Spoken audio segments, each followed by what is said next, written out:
Hello viewers, good morning.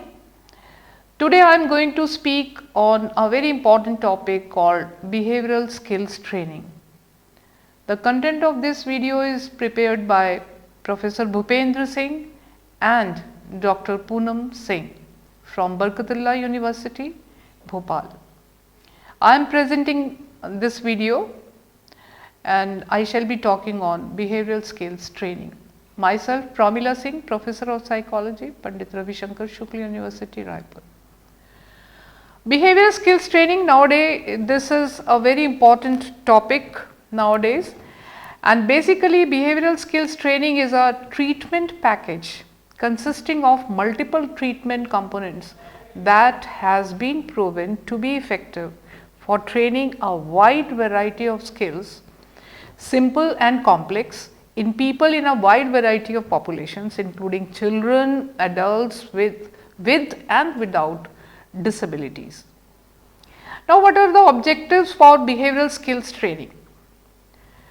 One should understand the basics of behavior management and learn and apply skills consistently and effectively, and increase confidence in managing challenging behaviors. Now, what are behavioral skills? Behavioral skills, as you know, refers to the reflective ability of the individual in relation to the characteristics of the situation he or she may come up against.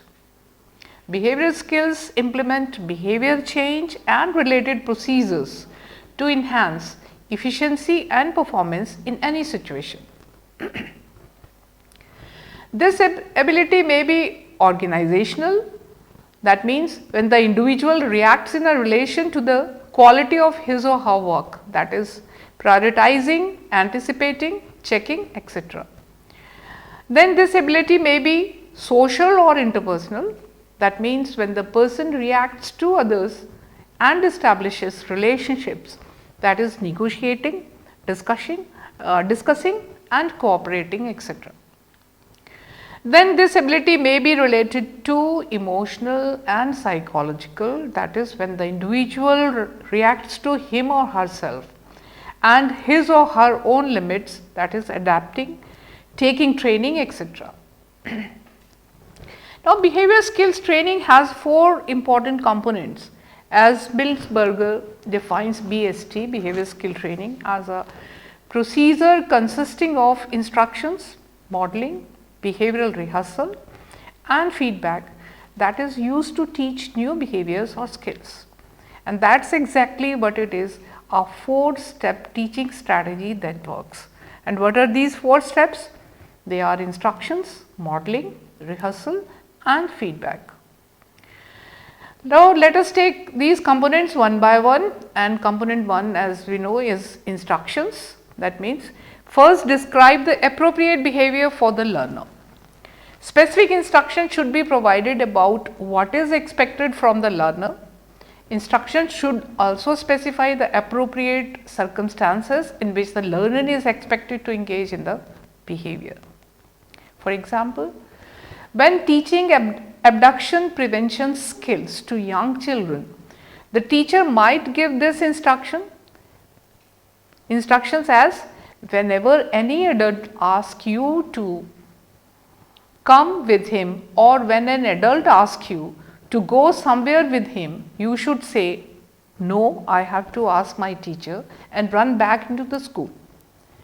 You should run in and tell me right away, and I will be very proud of you. This instruction specify the antecedent situation and the correct behavior. Now, let us come to understand the factors that influence the effectiveness of instructions. Instructions are important, no doubt, but there are certain factors which affect the instructions. The instruction should be provided at such level that learner can easily understand. If the language is too complex or the behavior has too many components, the learner may not grasp the behavior. Then the instruction should be given by someone who has credibility with the learner, such as parent, teacher, employer or public figure or a psychologist even. And after receiving the instructions, the learner should have the opportunity to rehearse the behavior as soon as possible. Then if possible, instruction should be provided along with modeling, as observing the behavior will enhance the potential for learning the behavior. The instruction should be given only when the learner is paying attention. Otherwise, there is no meaning. The learner may not be following the instructions. So, the learner should repeat the instructions so that the teacher can be certain that the learner understood the instructions very well.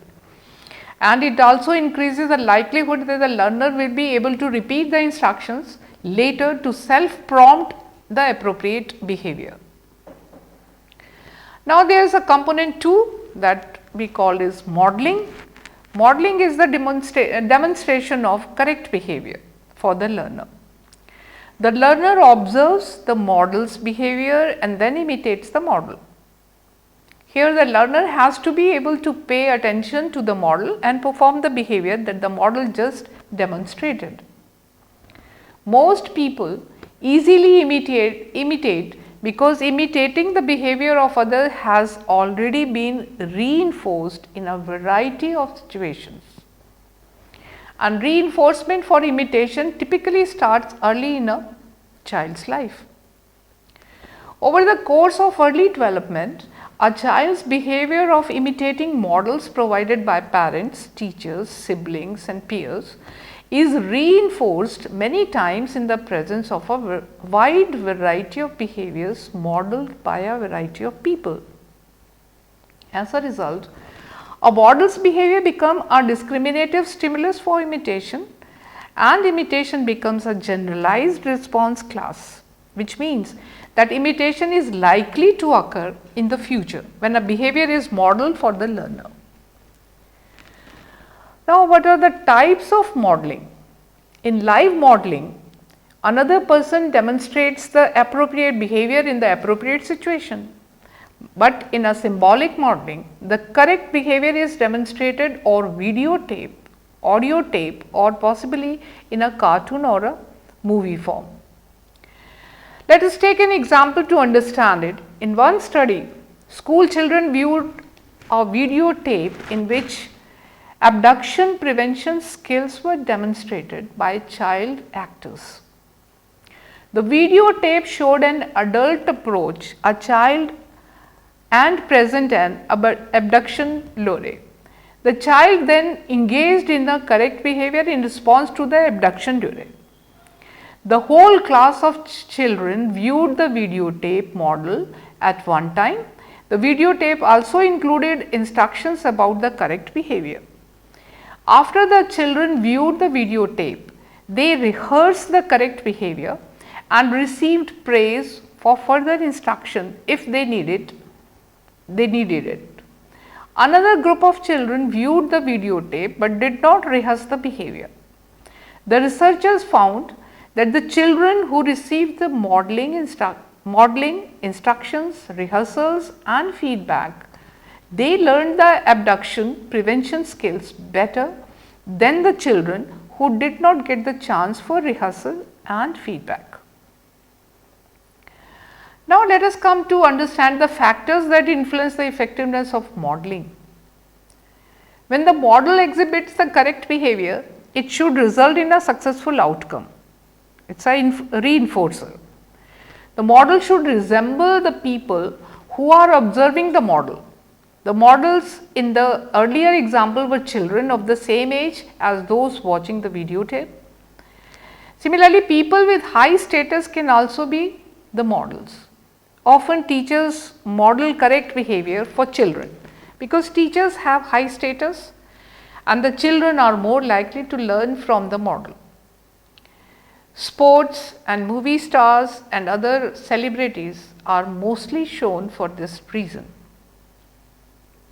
But the complexity of the model's behavior should be appropriate to the development or ability level of the learner. That is very important. If the model's behavior is too complex, the learner may not be able to learn from it, and the learner may not give proper attention if it is too simple even. Similarly, the learner has to pay attention to the model to learn the behavior being modeled. Often the teacher will draw the learner's attention to important aspects of model's behavior.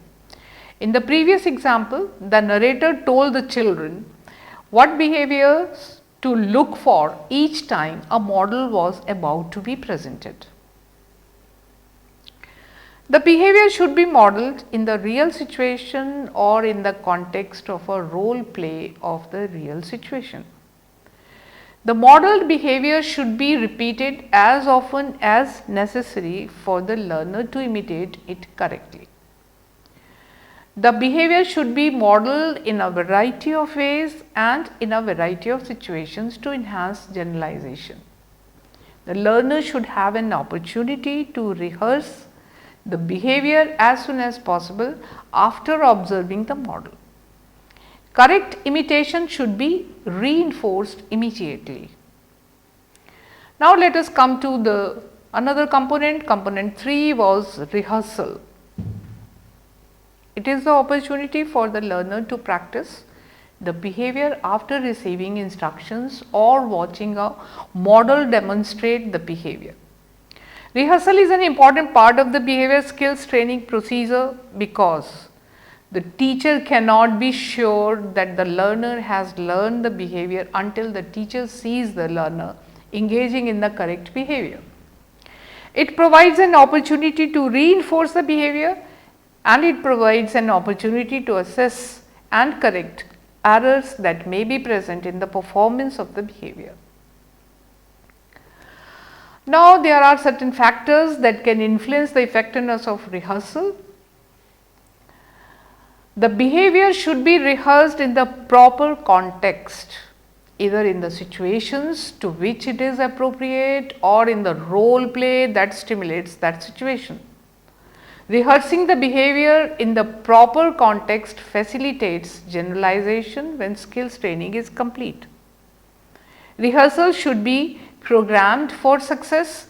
Learners should practice easy behaviors first so that they are successful, and after success with easy behaviors, the learner can practice more difficult or complex behaviors. In this way, engaging in the rehearsal is reinforcing and the learner continues to participate.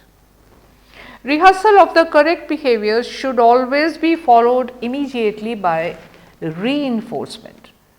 Rehearsals that are partly correct or are incorrect should be followed by corrective feedback, and the behavior should be rehearsed until it is demonstrated correctly at least a few times.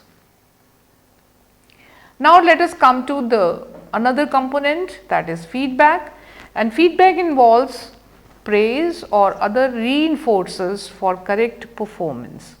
When necessary, it also involves correction of errors or further instructions in how to improve performance.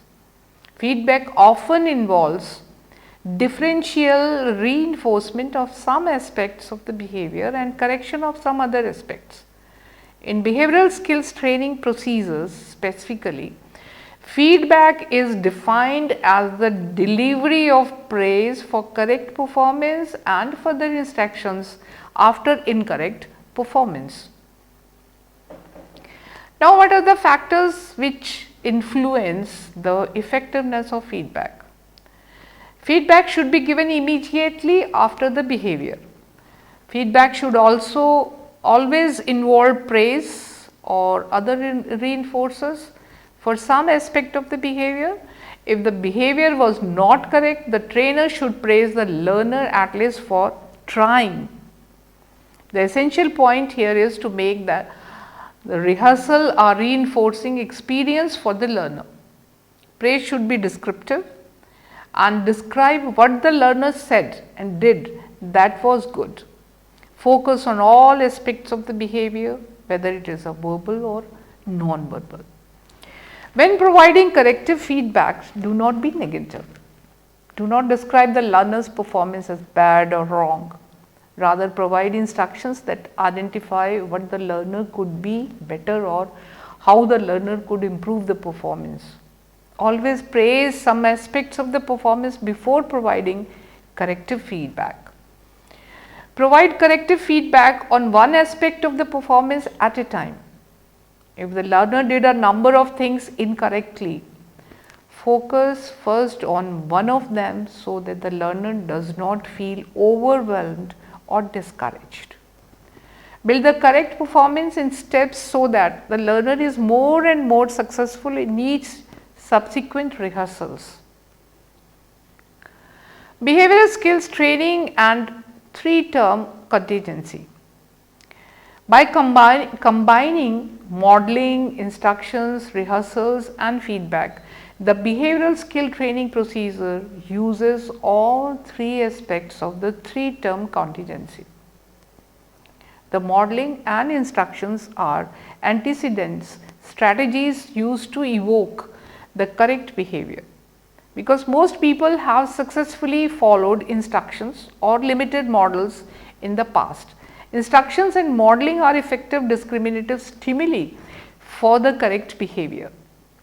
And rehearsals involves executing the behavior that was modeled or described in the instructions. When the behavior is rehearsed correctly, feedback involves a reinforcing consequence that strengthens the correct behavior. Next, when the behavior is partly incorrect, corrective feedback is provided in the form of instructions to improve performance. Corrective feedback functions as an antecedent that evokes the correct behavior in the next rehearsal so that it can be reinforced. The best way to teach a skill is to provide instructions or modeling and to require that the person rehearse the skill so that it can be reinforced.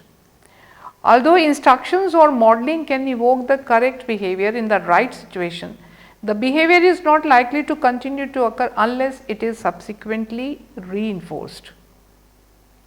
For example, suppose your friend told you to drive in the left lane past the mall because cars that are about to turn into the mall slow the traffic in the right lane.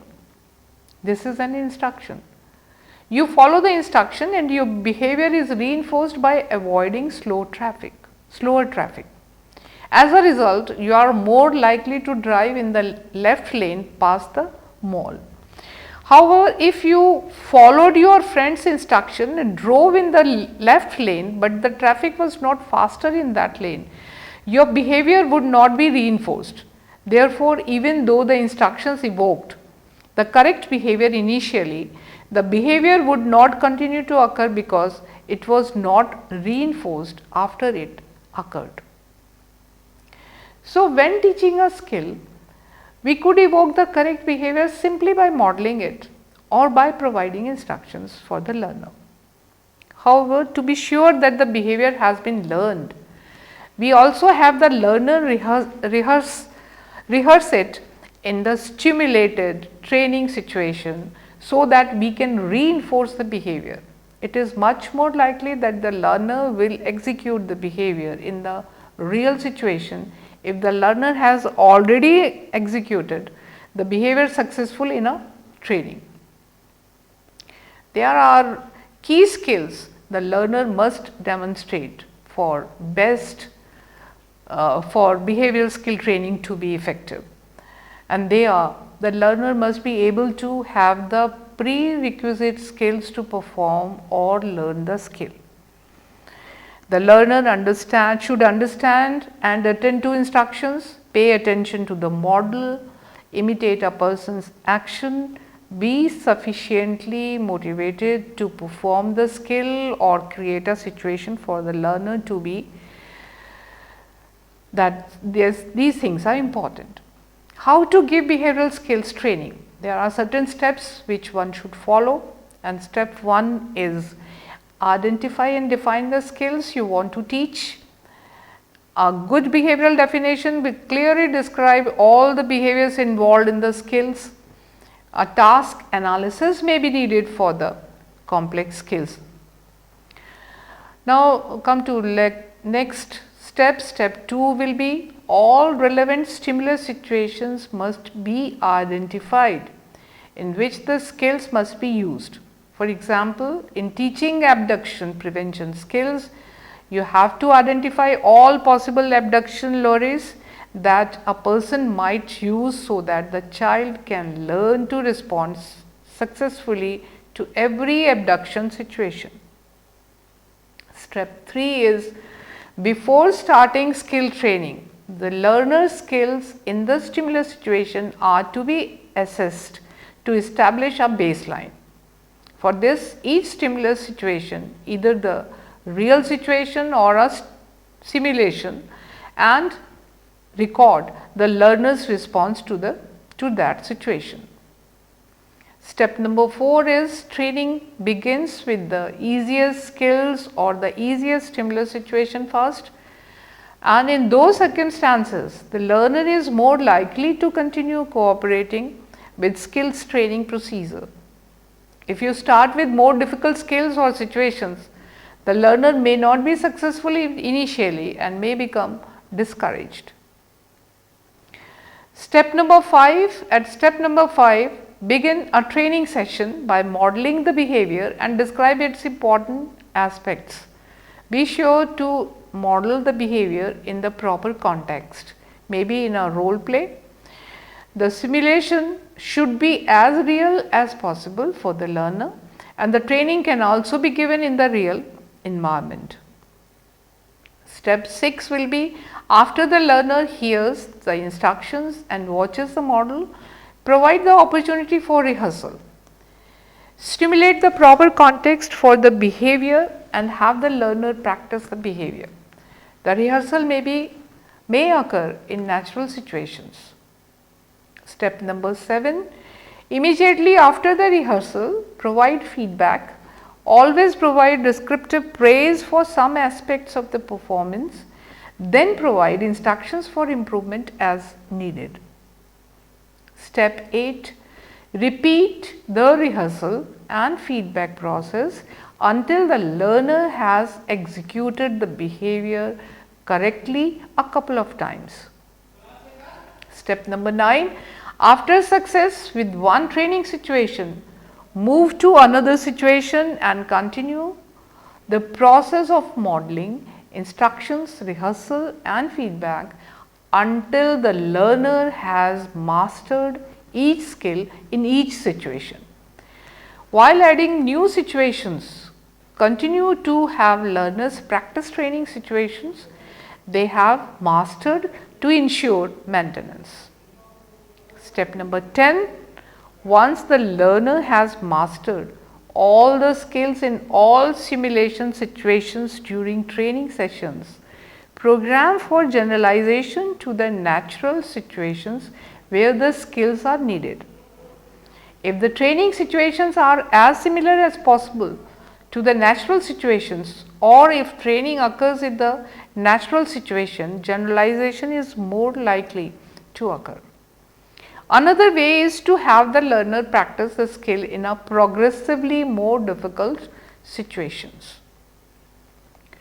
Now, it is very important to understand also how to enhance generalization of behavior. As we know, the goal of skill training for the learner to acquire new skills and to use these skills in the appropriate situations outside the training sessions. Strategies that can be used to promote generalization are: training should evolve a variety of role plays that simulate the actual situations the learner is likely to encounter in real life. The trainer can arrange for reinforcement of the skills in situations outside the training sessions. Then incorporate real life situation into training. The learner may rehearse the skills in role plays with real peers or in real situations. Provide assignments for the learner to practice the skill being learned outside the training session in a real life situation. After practice the skill outside the training session, the learner can discuss the experience in the next training session and receive feedback on his or her performance. Situational training. Behavioral skills training often is conducted in a training settings that is different from the natural settings in which the skills are needed. So, there are chances that the skill may fail to generalize to the natural settings. For example, when you are teaching children how to protect themselves from abduction in a classroom setting, there are other children and trainers, but the child needs to use these skills when he or she is alone and she is approached by a stranger in another setting. Because the setting in which the training is given and the natural setting where actually the skills are needed are quite different. So, the child may not be able to use the skills in the natural settings. So, in situation training, first the trainer does an situation assessment in which they set up an assessment in the natural setting without the child's knowledge that he or she is being assessed. If the child does not perform the skills during this in situation assessment, a trainer enters the situation and immediately turns the assessment into a training session. The trainer then makes the child rehearse the skills in the assessment situation so that the skills are more likely to occur if the child is faced with a similar situation in the future. We can consider an example for a study, Johnson and other, in which abduction prevention skills are taught to 4 to 5 years old children. After a 5 years old child showed that she could engage in abduction prevention skills during training session, Johnson conducted an in situ assessment, that is, during this assessment a research assistant who the child did not know approached the child on the playground while the child was alone and asked the child if she would like to go for a walk. When the child did not use the safety skills, she was trained to say no and then run and tell an adult. A trainer walked outside at that moment and asked the child, "What are you supposed to do when a stranger asks you to leave?" After the child answered with the correct response, the trainer said, "Well, you did not do that. We are going to have to practice, so you do it right if this ever happens to you." The trainer then had the child practice saying no, running away and telling an adult in response to a role play in the actual situation where the assessment took place. As a result, the next time the child was assessed without her knowledge, she engaged in the correct behaviors. Across a number of studies, researchers have shown that conducting in situ training is effective for situational training, we can call, is effective for children who did not use the skills after behavioral skills training. Training in groups is also important. Behavioral skill training procedures are used with groups of people who all need to learn similar skills. For a group of parents who have difficulty with their children, a parenting skills training may be implemented. Assertiveness skills training can be given to a group of people who have assertive skills deficits. In a group, the instructions and modeling are presented for the entire group. Each group member then rehearses the skill in a role play and receives feedback from the trainer and from the other members of the group. Each member of the group rehearses the skill until it is performed correctly in a variety of simulated situations. There are certain advantages of group training and it should be used. It can be more effective than individual training because instructions and modeling are presented to the whole group and each group member learns by watching other group members, rehearsing the skills and receiving feedback for their performances, and this way they learn lot of things from each other. And group member also learns by evaluating the performance of other group members and providing feedback. With a variety of group members participating in role plays, generalization may be enhanced, and the magnitude of reinforcement for successful rehearsals is increased when praise comes from other group members as well as from the trainer. But there are certain disadvantages of group training. Group training is most effective with small groups in which all members have a chance to participate in a group. Each person does not receive the trainer's undivided attention. Some members may not participate actively. Some members may even dominate and limit the participation of other members. Now we come to the applications. There are huge number of studies which demonstrate that skills training procedures are effective in teaching a variety of skills, especially coaching and leadership skills. The most vital management skills, coaching is a goal focused or solution focused approach.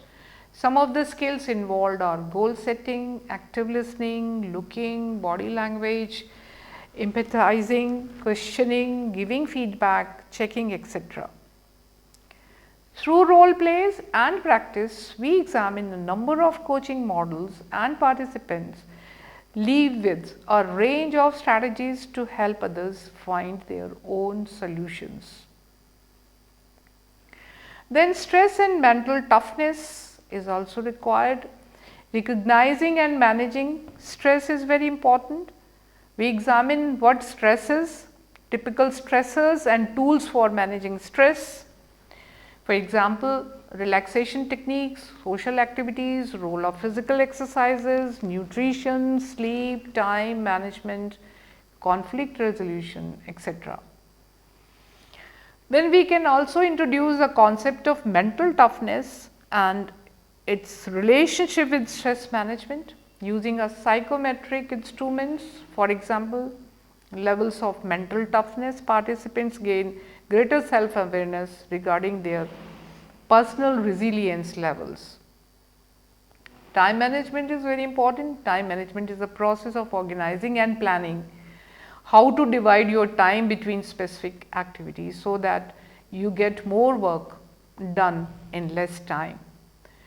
The skills that can be taught are prioritizing, setting goals, planning, making to-do list, setting deadlines, multitasking, reviewing yourself honestly, etc., etc.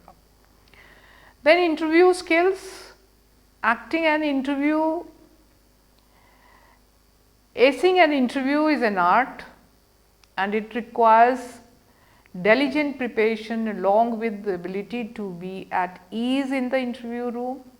It is also that a person be comfortable and confident in discussing why he is the best fit for that particular role. Preparing for the standard icebreakers, preparation and presentation, rehearsing potential interview questions, communication, proper body language, presenting your strengths, etc. are the skills that can be taught and training can be provided. Performance management is also very important. Performance management skills refer to the ability of an individual to ensure that the work of those working under his supervision supports and furthers the goal and objectives of the organization. While some skills that are needed for implementing successful performance management may come naturally to managers, in many cases they need to be learned. Skills that can be learned are understanding and vision, actionable planning, giving feedback and coaching, communicating and discussing. Then communication skills, being able to communicate effectively is perhaps the most important of all life skills. It is what enables us to pass information to other people and to understand what is said to us. Developing our communication skills can help all aspects of person's life, from their professional life to social gatherings and everything in between. They are far more than the simple verbal and non-verbal communication skills that can be learned to use effectively. Then assertiveness skills are very important. Being assertive is a core communication skill. Being assertive means that you express yourself effectively and stand up for your point of view while also respecting the rights and beliefs of others. Being assertive can also help boost your self-esteem and earn others' respect. This can help with stress management, especially if you tend to take on too many responsibilities because you have a hard time saying no to others. Then conflict management skills, they are important. Interpersonal conflict is a fact of life, we know, and can arise in almost any sphere, from organization to personal relationships, and learning to resolve it effectively in a way that does not increase your stress levels is therefore important for everyone. So, those with good conflict resolution skills generally help organizations and groups to work more effectively. Then skills like communication, as we talked about, then collaboration, negotiation, smoothing, etc. help you in recognizing conflict early and being able to control your behavior effectively. We explore how to manage difficult conversations honestly and constructively, achieving a satisfactory outcome for all concerned. Then for life skill, one more important skill is fire safety skills. Everyone in the society needs to know how to safely escape if a fire occurs in their home, office, school or any other place. The skills needed are to assess the needs of everyone around you, identify all possible exits, practice fire escape plan, etc. Then child management skills. One of the biggest challenge parents face is managing difficult or defiant behavior on the part of their children. Whether they are refusing to put on their shoes or throwing full blown tantrums, you can find yourself at a loss for an effective way to respond. So, for parents at their wits' end, behavioral therapy techniques can provide a roadmap to calmer, more consistent ways to manage problem behaviors and offers a chance to help children gain the developmental skills they need to regulate their own behaviors. So, with this we come to the end of this session. Thank you very much for watching this video. Thanks a lot.